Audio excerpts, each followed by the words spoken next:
This is Brent with Lykins Motorsports. It is a Friday morning. It is 10 degrees outside in central Kentucky. I opted to stay home from going to the dyno this morning. We got about 2 inches of snow last night, or yesterday evening, I guess. And where I go to the dyno is about an hour and a half south of me, and they got about 8 inches of snow. And I-65 runs through close to there, and I know that a lot of cars were stranded on the interstate for several hours. So as I told you last time, I'm anxious to see what the tunnel port does, but I'm not anxious to put somebody's ultra high dollar engine in the back of my truck and go out amongst the people that can't drive. So today I am going to put some cylinder heads together. I'll probably have 2 videos for you today. I'm working on a set of Trick Flow FE heads, and then we're going to work on some AFR small block Ford heads, and I'll split those videos up. But this is for a customer of mine, Joe, and this will probably be the introduction of his engine build. We're doing a 496 FE for him, based on a BBM block and some Race Tech pistons and these ported Trick Flow heads, and he opted to go with a Blue Thunder 2x4 medium riser intake that's also been ported, and we got it matched up with one of my custom hydraulic roller cams. So we're going to take a quick look at these Trick Flow heads and get them assembled for Joe. So I've showcased these in the past, but these are the porting program that we have for these heads, and these do really well. The base Trick Flow heads do really well, but these kind of open up the performance a little bit. In out of the box form, they flow about 330 or so CFM at 600 lift. The porting that I have done bumps that up about another 20 CFM.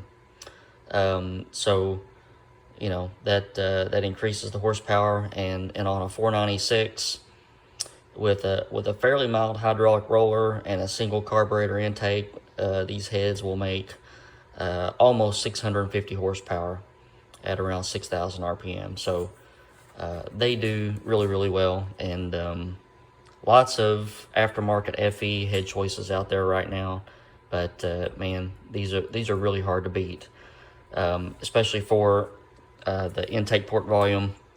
The porting program adds about 8 cc's, so not much when you start off with 169 or 170 cc heads, and you only add 8, and they're flowing, you know, between 350 and 360 CFM. That's a really good head. But I've already tapped this feed hole, and we're going to use my non-adjustable roller rockers on these that will oil through the push rods. So I'm going to block this off completely. And if you get your Trick Flow heads and you want to do this modification, the hole is already cracked for a 1224 tap, and I'll show you right now what the set screw looks like that I use to block off that. So I use just a any set screw, 1224. These are about I don't know, 3/8 long, and they just get screwed in the hole, and that restricts the oil. If you opt to oil through the heads and block off the push rods, then what I like to do is get these in brass and just drill like a 70 or 80 thousandths orifice through those, and that will be sufficient for oiling your rocker arms through the cylinder heads. So I know I've shown this in past videos, but this is the standard valve package that comes with the Trick Flow head. It's 11 32nd stem, which is very important. On FEs, you don't want a heavy valve. Hydraulic rollers just will not function well with a heavy valve. 2 190 on the head diameter, and they're just a little bit longer than a standard FE valve. Exhaust valve is a 1625, again 11/32 stem diameter. So the cam for this engine is going to be a 635 Lobe. I'm sorry, that'd be a big cam. 635, not Lobe lift, but lift at the valve. So these heads, I bought them assembled, and they come with a really nice valve spring package that will work with a lot of situations. They have pack springs and crane retainers, and that serves a very good purpose for a lot of the camshafts that I use. So we're going to go back and reuse those, and I'll put these heads back together. But first I'm going to go through and totally blueprint the heads. We're going to check each install height, and we're going to check the spring pressures to make sure that they match. The cam specs for hydraulic rollers on FEs, I like to generally see no less than 160 or 170 seat with these heads, just because the valves are a little bit heavier than normal. And 400 pounds open is a good spot to be, and we can adjust that with shims, with valve locks, and whatever we need to do. So right now I'm going to get the heads loaded up with these valves, or this particular head anyway, and we're going to put some spring locators on and check our install height with our spring height micrometer. Just a very valuable tool to use. Allows you to set the heads up dead nuts. But we'll go ahead and get started with that. So what we're going to do, we've got our spring locator on here. Retainer holds it at the top with a pair of valve locks. These are all just basically for mock-up. You have to get a baseline to see where you're at. If you've never used a spring micrometer, really easy to use. You just hold one part still and screw the other part down. And this one's only labeled to 1/800, so we're at 1/800 right now. We're going to go, there's 1/900, and without any shims or anything else, we are at 1/960, right on the money. So what I'm going to do now is take our retainer and a valve spring and put it in the spring pressure tester, and I'm slow getting going this morning, so bear with me, and see where our seat pressure is at 1/960, and then we can adjust up and down from there. I can also go ahead and check our valve spring for coil bind, and also what the spring pressure will be at valve open. Okay, so this is our initial check. 1/960 on our install height only gives us 140 pounds of seat pressure. I'm not really comfortable with that, so I want to see what it takes to get about 160. Looks like 1915 would get us there. So if I do the math with 635 valve lift, we'd be at 1280 on our open pressure, so we'll see where that puts us. I have a feeling it's going to be a little bit over 400 pounds, but that's going to be okay. Using Morel lifters with these, and they will handle that kind of open pressure. So 1280, 440 pounds. That's at the higher end of what I would run with the standard travel Morels, but they will run there. I would rather have the seat pressure. That's what keeps everything closed and not flying off the seats and banging into other parts. So I would rather have the seat pressure than really sit and worry about the open pressure. Let's check coil bind.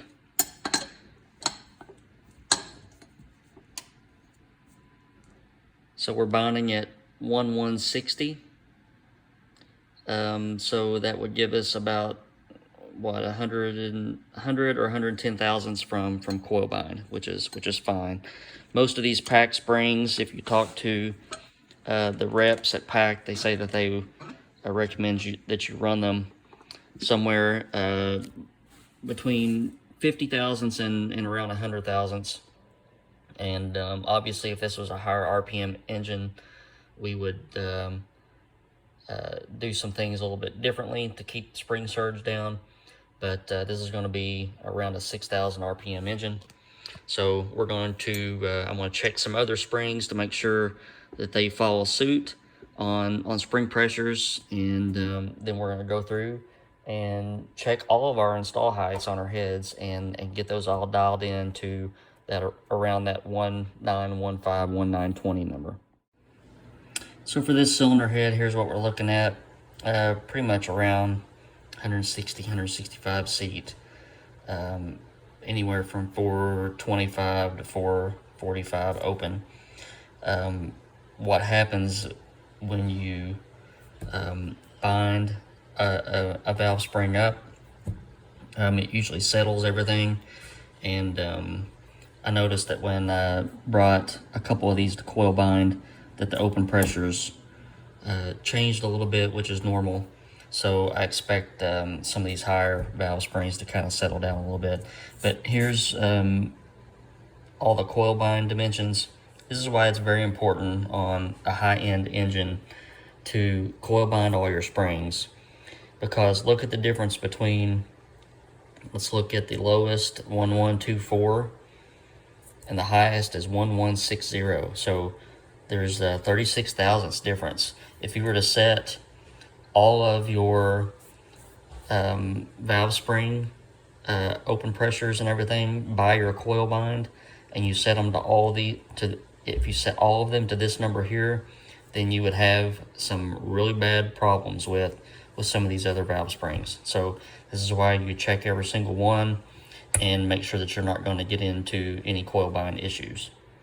So next step is just to go through and map out all of our install heights. And again, we're going to try to get to that 1915-ish number, plus or minus a few thousandths, and get all these mapped out.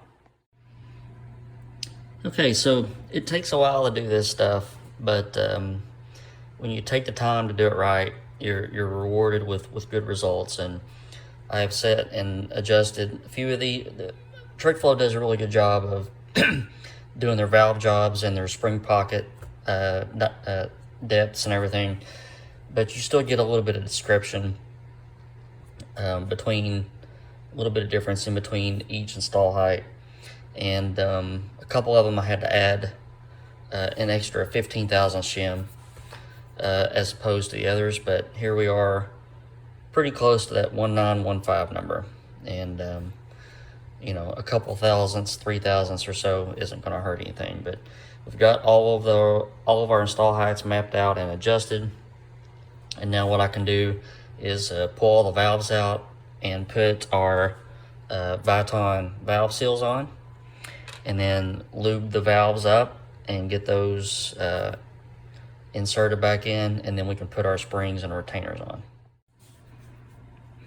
All of our valve seals are on. My weapon of choice is just a 1/2-inch drive extension with a 12mm socket. If you are having to use a hammer on your valve seals, then you need to find different valve seals. These should just press on, and they do vary a little bit on how hard you have to push, but if you just lean into that socket, they should slide on down. If you're having to hammer them on, then I would look for something else. The Manly Viton valve seals seem to go on easier than some of the other brands, and that's what I prefer to use. Also, the black Viton seals from TrickFlow go on very easy. So just a tip there. Now what I usually do is just flip the head up and put some assembly lube on our valve stems and just slide them in. So I'm going to get that done now. Here's what I usually use. Comp Cams engine assembly lube for my valves. Kind of looks like lithium grease is what it looks like, but it doesn't solidify, and it's pretty easy to put on. And I just coat the valve really good, especially up here around where the valve goes through seals, and just go on through and get them all done.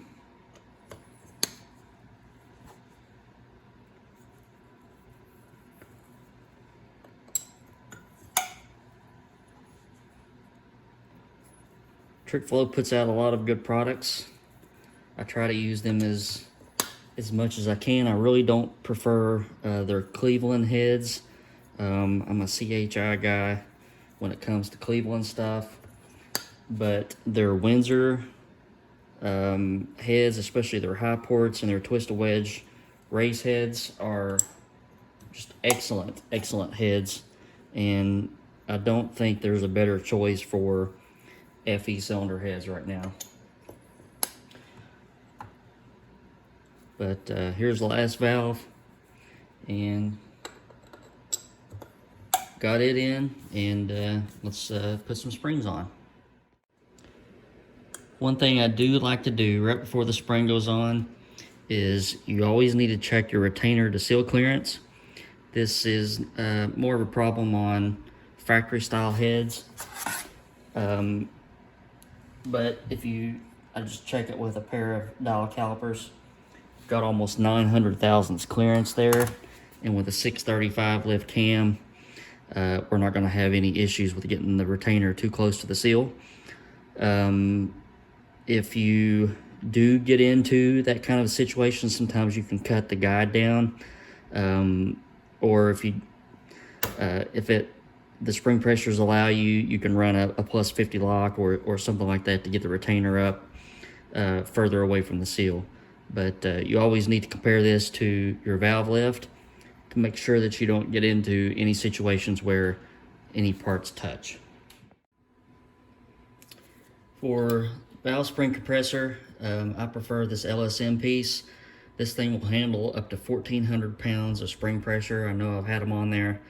To me, it's a lot safer than some of the spring-loaded deals. This just uses an Acme thread, and everything's adjustable.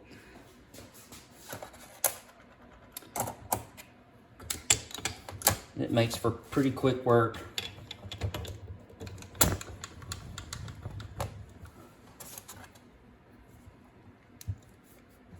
Of putting valve springs on.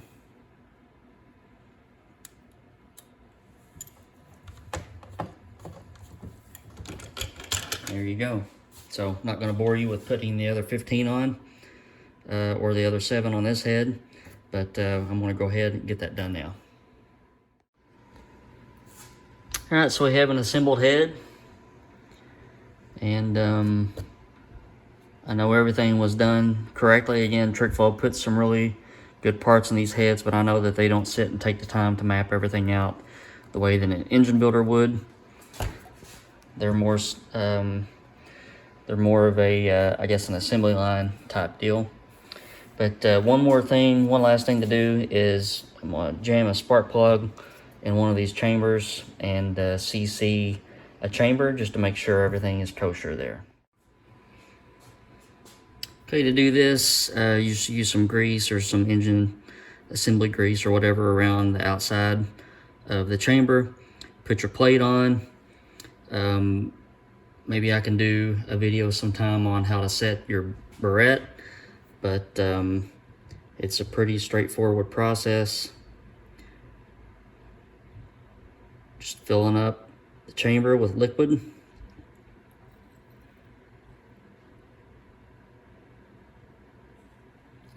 We are at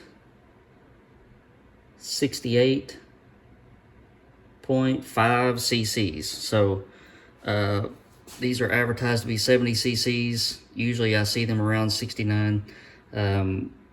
So this is hanging right in there, 68.5. So I'll mark that on the build sheet and then move on. Alright guys, so that's going to be the end of this video. Mr. Joe, I hope you enjoyed watching, and got to see one of your cylinder heads put together at least. I'll go ahead and get the other one together here in a second. But I want to thank everybody for watching. I know I have a lot of friends and family watching also. Had a buddy of mine from high school call the other day. It's been several weeks ago, and Jared told me that he watched a lot of the videos, and I appreciate that. Jared and I go way back into high school. Some of the funniest memories I have of growing up involve Jared, and I know you'll remember this, Jared, but I want to tell everybody else the story when we were, I guess, I see teenagers as kids now. I know that when we were 17, 18 years old, we thought we were older than what we were, but at 44, I look back and think that I was just a kid back then. But Jared and I like to go around and look at cars. We were car nuts back then, and we had toys to play with. He had a Supra that we did some engine work to, changed turbo and everything on it. But we would go out and just look at the car lots and look at the cars, and I guess dream about owning some of the stuff that we saw. And I know we found one truck up in Barbersville, West Virginia. I'm originally from around Grayson, Kentucky. But we drove up to Barbersville to look at a Chevy 454 Super Sport pickup, and it was at a used car lot. And I know that we walked in to talk to the salesman about it, and he was sitting behind his desk. I don't know if I can get through this story without laughing, but he was sitting behind his desk, and he was leaning back in his chair, and he was talking to us, and at the same time he was falling. He leaned back and he went too far, and when I look back on that man took about 17 minutes to hit the ground, but that was the slowest fall that I've ever seen.